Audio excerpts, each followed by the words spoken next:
it's Danny from Aquatics and Furries, and this week we're going to be dealing with a little issue in the killifish tank. So I'm going to be giving them a filter upgrade from this little hang-on back to a slightly larger but small canister. I'm showing you how I'm setting that up, but there's an issue inside the tank which will be after this bit. Fun times. So obviously this is their old filter, it's got all their old media in there, so it's got the sponges, random stuff, one I can reach down, and that's their biomedia, so that's a mixture of the Biohome Gravel and Biohome Ultimate, I think that red one is, I'm not sure, and the same in that side. So what I'm going to be doing is opening up the new one. So this is an all pond solution one, just their small external. So it came with 4 different sponges. So you've got your cool sponge, your medium, your fine pad, which is all you really need, and in there, it's not common. And in there was also a really thick yellow one which took up so much space, and as long as you've got these 3 you don't need the other sponge, so I've just got rid of that. And it came with the plastic bio balls, don't like them, getting rid of that. So this filter here flows from top down to the bottom, so we're going to be putting our sponges in at the top, which means all the media I have from here and all my new media to go in goes in first. So let me just cut open these bags of media and I'll come back. So because they expected me to use bigger media, and then that little hole there, the outlet, doesn't have any net or anything in front of it, and some of these bio gravel is absolutely tiny, it will fit through. So I'm just going to put a little bit of sponge right in front of that hole to block it up, so water can obviously still pass through, but the gravel is not going to disappear into my tank. So I'm just going to empty these now open bags.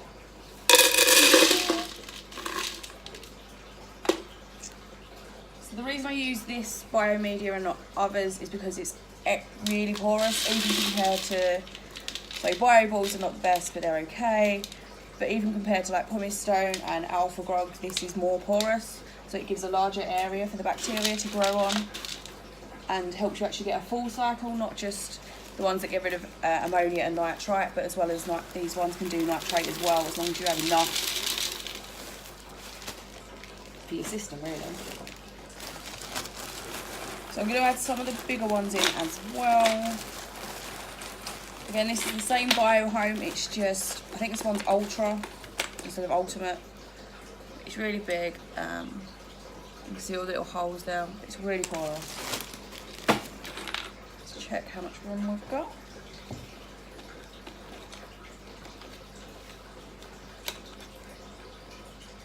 That's it. See if I can squeeze a little bit more in.